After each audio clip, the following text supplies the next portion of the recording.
Bonsoir, bienvenue sur ma chaîne où je te propose des histoires apaisantes et captivantes pour t'accompagner vers un sommeil serein. Si tu apprécies ce moment de détente, n'hésite pas à t'abonner et à liker cette vidéo. Ça soutient mon travail et m'aide à te proposer encore plus de récits fascinants. Alors, installe-toi confortablement, laisse les préoccupations du jour s'évanouir doucement et laisse-toi emporter par l'histoire de ce soir. Au numéro 17 de la rue Lacépède, dans le 5e arrondissement de Paris, se dresse un immeuble haussmannien de 6 étages qui a résisté aux transformations du temps. Sa façade de pierre claire porte encore les ornements sculptés du 19e siècle, ses balcons en fer forgé surplombent le trottoir avec élégance et son hall d'entrée conserve ses carreaux d'époque et sa cage d'escalier en colimaçon. L'immeuble abrite 15 appartements répartis sur les 5 premiers étages. 15 familles, couples, célibataires, qui vivent leur vie parallèle, se croisant dans l'escalier, échangeant des politesses dans l'ascenseur étroit, partageant l'espace sans vraiment se connaître, comme il est d'usage dans les immeubles parisiens. Le 6e étage, lui, reste vide, officiellement vide. Les plans de l'immeuble indiquent qu'il existe, bien sûr, un appartement de 3 pièces, orientation sud, avec vue sur les toits de Paris. Mais selon le syndic, ce logement n'a jamais été loué, jamais été habité. Il appartient à une succession compliquée qui traîne depuis des décennies, bloquée par des héritiers introuvables et des procédures administratives sans fin. La porte du 6e étage est fermée, toujours fermée. Personne n'y monte jamais. Et pourtant, chaque nuit, depuis Jarru, on peut voir une lumière s'allumer derrière les fenêtres du dernier étage. Pas une lueur forte ou constante, mais une clarté douce, chaude, comme celle d'une lampe de chevet ou d'une bougie. Elle apparaît vers 22h et s'éteint généralement autour de minuit. Les habitants de l'immeuble l'avaient remarqué, bien sûr. Au début, certains s'en étaient inquiétés, craignant un squatter ou un problème électrique. Mais le syndic avait vérifié. La porte était verrouillée, aucune trace d'effraction, aucune consommation électrique enregistrée pour cet appartement. C'est le reflet des lampadaires de la rue, avait-il expliqué, ou peut-être la lune qui se reflète dans les vitres, une illusion d'optique. Les habitants avaient accepté cette explication parce qu'elle était rationnelle, rassurante, parce que l'alternative était trop troublante pour être considérée sérieusement. Mais il y avait d'autres choses, des choses que personne ne mentionnait lors des réunions de copropriété, mais que chacun avait remarquées dans le silence de sa propre vie. Les pas. Madame Rousseau, qui occupait l'appartement du 5e étage, directement sous le 6e, les entendait presque chaque soir. Des pas lents, réguliers, traversant le plafond au-dessus d'elle, pas lourds comme ceux d'un adulte corpulent, mais légers, mesurés, comme quelqu'un qui se promène tranquillement dans son propre espace. Au début, elle avait frappé au plafond avec un balai, agacée par ce qu'elle croyait être un squatter. Mais les pas ne s'arrêtaient jamais en réponse à ses protestations. Ils continuaient leur ronde nocturne, indifférents à ces tentatives d'intervention. Monsieur Lefebvre du 4e entendait autre chose, le grincement occasionnel d'un meuble qu'on déplace, le raclement d'une chaise tirée sur un parquet de bois. Ces sons domestiques qui signalent une présence, une vie quotidienne, ordinaire, se déroulant tranquillement au-dessus. Et puis, il y avait l'odeur, subtile, presque imperceptible, mais indéniable pour ceux qui y prêtaient attention. Dans la cage d'escalier, entre le 5e et le 6e étage, flottait parfois un parfum de café fraîchement moulu, de pain grillé, de lavande, des odeurs de vie domestique qui n'avaient aucune raison d'être là. Pendant 3 ans, les habitants avaient coexisté avec ces phénomènes, les mentionnant rarement, les attribuant à des explications vagues quand ils ne pouvaient plus les ignorer. L'immeuble était vieux, les sons se transmettaient de manière étrange à travers les murs épais, les odeurs remontaient des étages inférieurs par les conduits de ventilation. Des explications qui satisfaisaient la raison, mais pas l'intuition. Ce fut Emma Blanchard qui décida finalement de comprendre. Emma avait emménagé au 3e étage 6 mois avant. À 28 ans, elle était journaliste d'investigation, formée à chercher la vérité derrière les apparences, à ne pas accepter les explications faciles quand les faits ne concordaient pas. Dès son arrivée, elle avait remarqué les anomalies. La lumière nocturne au 6e étage, les pas que Madame Rousseau mentionnait parfois dans l'ascenseur.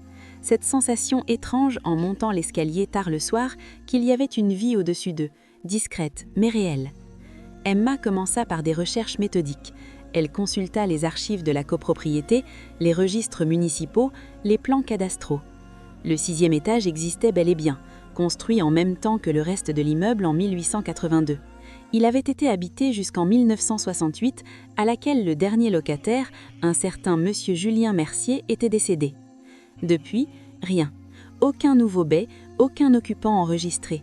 L'immeuble était entré dans une sorte de limbe administratif, bloqué par une succession compliquée qui traîne depuis des décennies, bloqué par des héritiers introuvables et des procédures administratives sans fin. La porte du 6e étage est fermée, toujours fermée. Personne n'y monte jamais. Et pourtant, chaque nuit, depuis la rue, on peut voir une lumière s'allumer derrière les fenêtres du dernier étage. Pas une lueur forte ou constante, mais une clarté douce, chaude, comme celle d'une lampe de chevet ou d'une bougie.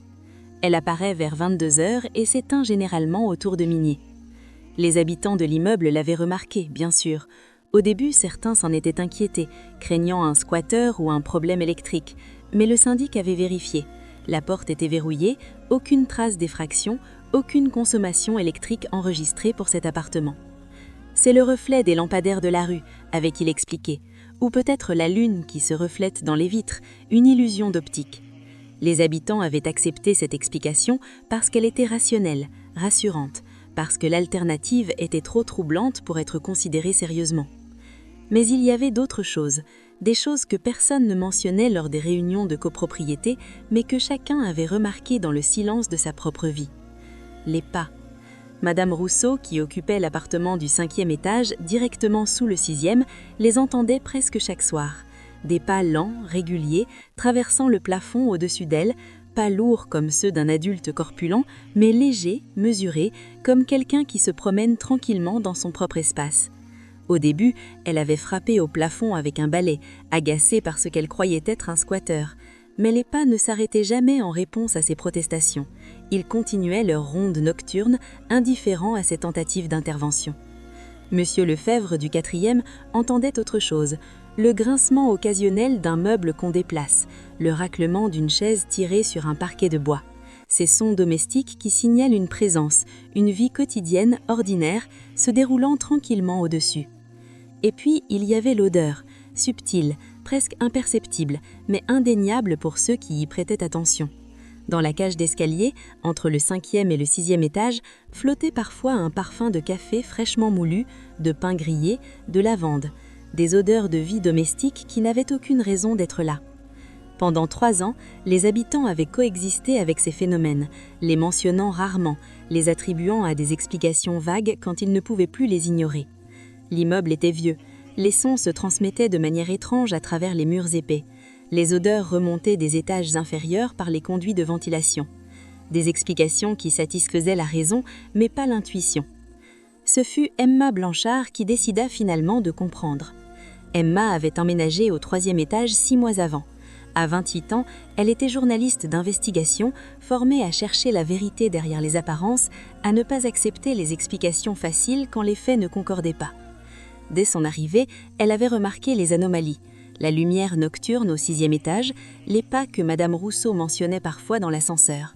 Cette sensation étrange en montant l'escalier tard le soir qu'il y avait une vie au-dessus d'eux, discrète mais réelle. Emma commença par des recherches méthodiques. Elle consulta les archives de la copropriété, les registres municipaux, les plans cadastraux. Le 6e étage existait bel et bien, construit en même temps que le reste de l'immeuble en 1882. Il avait été habité jusqu'en 1968, à laquelle le dernier locataire, un certain monsieur Julien Mercier, était décédé. Depuis, rien. Aucun nouveau bail, aucun occupant enregistré. L'immeuble était entré dans une sorte de limbe administratif, bloqué par une succession compliquée qui traîne depuis des décennies, bloqué par des héritiers introuvables et des procédures administratives sans fin. La porte du 6e étage est fermée, toujours fermée. Personne n'y monte jamais. Et pourtant, chaque nuit, depuis la rue, on peut voir une lumière s'allumer derrière les fenêtres du dernier étage. Pas une lueur forte ou constante, mais une clarté douce, chaude, comme celle d'une lampe de chevet ou d'une bougie. Elle apparaît vers 22 heures et s'éteint généralement autour de minuit. Les habitants de l'immeuble l'avaient remarqué, bien sûr. Au début, certains s'en étaient inquiétés, craignant un squatteur ou un problème électrique, mais le syndic avait vérifié. La porte était verrouillée, aucune trace d'effraction, aucune consommation électrique enregistrée pour cet appartement. C'est le reflet des lampadaires de la rue, avait-il expliqué. Ou peut-être la lune qui se reflète dans les vitres, une illusion d'optique. Les habitants avaient accepté cette explication parce qu'elle était rationnelle, rassurante, parce que l'alternative était trop troublante pour être considérée sérieusement. Mais il y avait d'autres choses, des choses que personne ne mentionnait lors des réunions de copropriété, mais que chacun avait remarquées dans le silence de sa propre vie. Les pas. Madame Rousseau, qui occupait l'appartement du 5e étage, directement sous le 6e, les entendait presque chaque soir. Des pas lents, réguliers, traversant le plafond au-dessus d'elle, pas lourds comme ceux d'un adulte corpulent, mais légers, mesurés, comme quelqu'un qui se promène tranquillement dans son propre espace. Au début, elle avait frappé au plafond avec un balai, agacée par ce qu'elle croyait être un squatteur. Mais les pas ne s'arrêtaient jamais en réponse à ses protestations. Ils continuaient leur ronde nocturne, indifférents à ses tentatives d'intervention.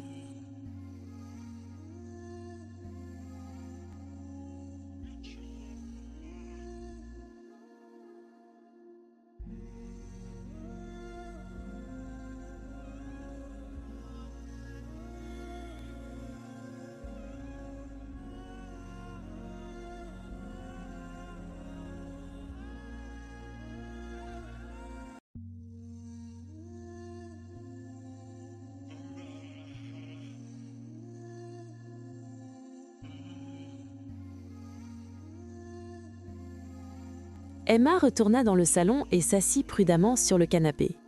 Elle essayait de comprendre ce qu'elle voyait. Ce n'était pas un squatteur. Personne ne pouvait vivre ici sans être détecté pendant des années. Ce n'était pas non plus une mise en scène, car qui maintiendrait une telle illusion et pourquoi? C'est alors qu'elle remarqua les photos sur les murs.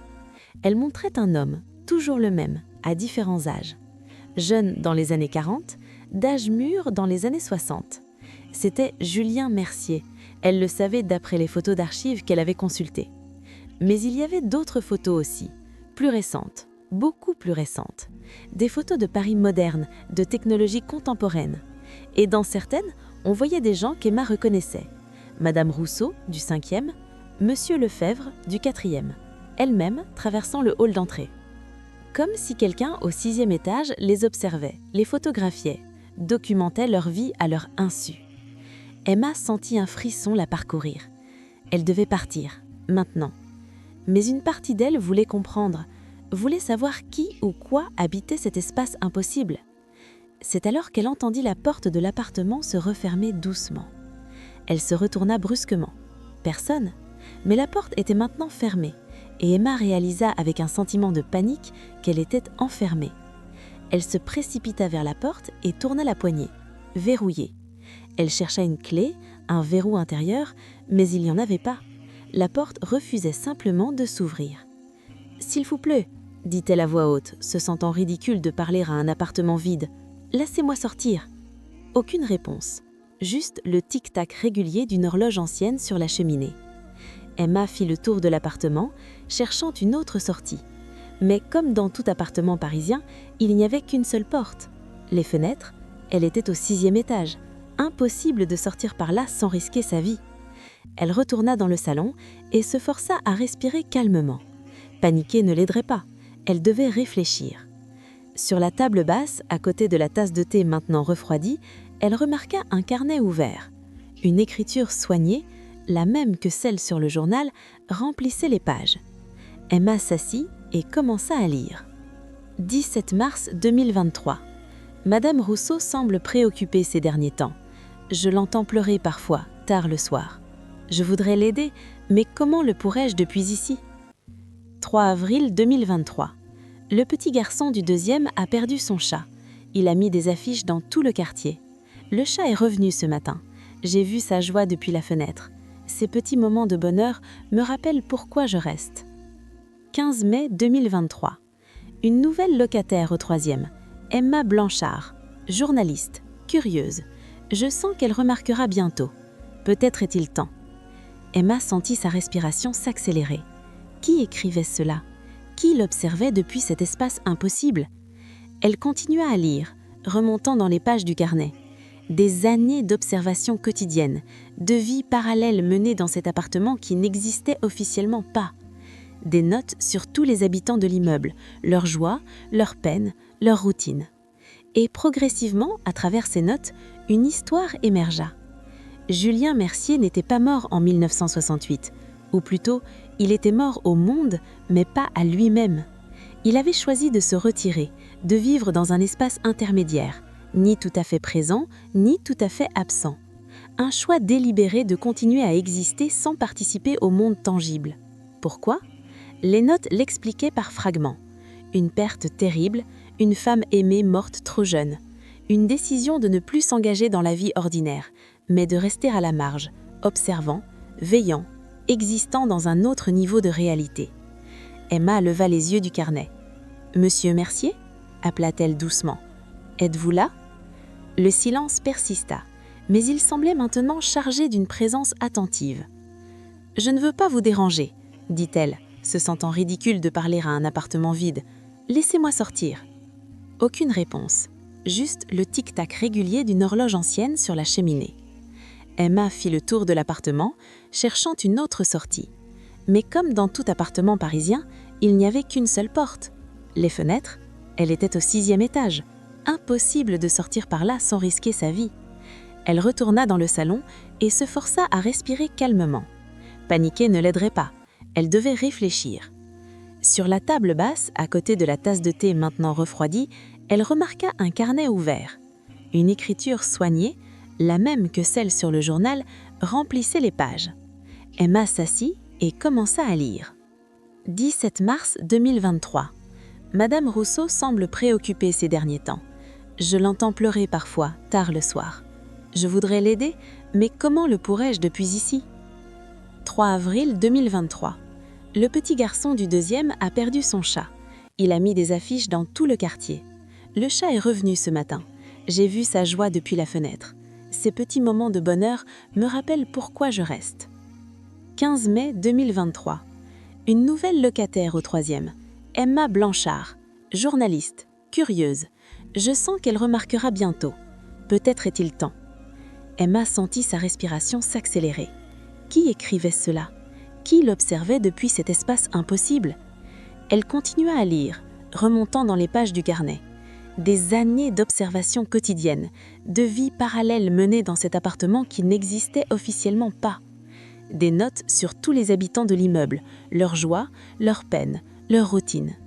Et progressivement, à travers ces notes, une histoire émergea. Julien Mercier n'était pas mort en 1968, ou plutôt, il était mort au monde, mais pas à lui-même. Il avait choisi de se retirer, de vivre dans un espace intermédiaire, ni tout à fait présent, ni tout à fait absent. Un choix délibéré de continuer à exister sans participer au monde tangible. Pourquoi ? Les notes l'expliquaient par fragments. Une perte terrible, une femme aimée morte trop jeune. Une décision de ne plus s'engager dans la vie ordinaire, mais de rester à la marge, observant, veillant, existant dans un autre niveau de réalité. Emma leva les yeux du carnet. « Monsieur Mercier ?» appela-t-elle doucement. « Êtes-vous là ?» Le silence persista, mais il semblait maintenant chargé d'une présence attentive. « Je ne veux pas vous déranger, » dit-elle, se sentant ridicule de parler à un appartement vide. « Laissez-moi sortir. » Aucune réponse, juste le tic-tac régulier d'une horloge ancienne sur la cheminée. Emma fit le tour de l'appartement, cherchant une autre sortie. Mais comme dans tout appartement parisien, il n'y avait qu'une seule porte. Les fenêtres, elle était au 6e étage. Impossible de sortir par là sans risquer sa vie. Elle retourna dans le salon et se força à respirer calmement. Paniquer ne l'aiderait pas, elle devait réfléchir. Sur la table basse, à côté de la tasse de thé maintenant refroidie, elle remarqua un carnet ouvert. Une écriture soignée, la même que celle sur le journal, remplissait les pages. Emma s'assit et commença à lire. 17 mars 2023. Madame Rousseau semble préoccupée ces derniers temps. Je l'entends pleurer parfois, tard le soir. Je voudrais l'aider, mais comment le pourrais-je depuis ici ? 3 avril 2023. Le petit garçon du 2e a perdu son chat. Il a mis des affiches dans tout le quartier. Le chat est revenu ce matin. J'ai vu sa joie depuis la fenêtre. Ces petits moments de bonheur me rappellent pourquoi je reste. 15 mai 2023. Une nouvelle locataire au 3e. Emma Blanchard, Journaliste, curieuse, je sens qu'elle remarquera bientôt. Peut-être est-il temps. Emma sentit sa respiration s'accélérer. Qui écrivait cela? Qui l'observait depuis cet espace impossible? Elle continua à lire, remontant dans les pages du carnet. Des années d'observations quotidiennes, de vie parallèle menée dans cet appartement qui n'existait officiellement pas. Des notes sur tous les habitants de l'immeuble, leurs joies, leurs peines, leurs routines. Et progressivement, à travers ces notes, une histoire émergea. Julien Mercier n'était pas mort en 1968, ou plutôt, il était mort au monde, mais pas à lui-même. Il avait choisi de se retirer, de vivre dans un espace intermédiaire, ni tout à fait présent, ni tout à fait absent. Un choix délibéré de continuer à exister sans participer au monde tangible. Pourquoi? Les notes l'expliquaient par fragments. Une perte terrible, une femme aimée morte trop jeune. Une décision de ne plus s'engager dans la vie ordinaire, mais de rester à la marge, observant, veillant, existant dans un autre niveau de réalité. Emma leva les yeux du carnet. « Monsieur Mercier ?» appela-t-elle doucement. « Êtes-vous là ?» Le silence persista, mais il semblait maintenant chargé d'une présence attentive. « Je ne veux pas vous déranger, » dit-elle, se sentant ridicule de parler à un appartement vide. « Laissez-moi sortir. » Aucune réponse, juste le tic-tac régulier d'une horloge ancienne sur la cheminée. Emma fit le tour de l'appartement, cherchant une autre sortie. Mais comme dans tout appartement parisien, il n'y avait qu'une seule porte. Les fenêtres, elle était au 6e étage. Impossible de sortir par là sans risquer sa vie. Elle retourna dans le salon et se força à respirer calmement. Paniquer ne l'aiderait pas, elle devait réfléchir. Sur la table basse, à côté de la tasse de thé maintenant refroidie, elle remarqua un carnet ouvert. Une écriture soignée, la même que celle sur le journal, remplissait les pages. Emma s'assit et commença à lire. 17 mars 2023. Madame Rousseau semble préoccupée ces derniers temps. Je l'entends pleurer parfois, tard le soir. Je voudrais l'aider, mais comment le pourrais-je depuis ici? 3 avril 2023. Le petit garçon du 2e a perdu son chat. Il a mis des affiches dans tout le quartier. Le chat est revenu ce matin. J'ai vu sa joie depuis la fenêtre. Ces petits moments de bonheur me rappellent pourquoi je reste.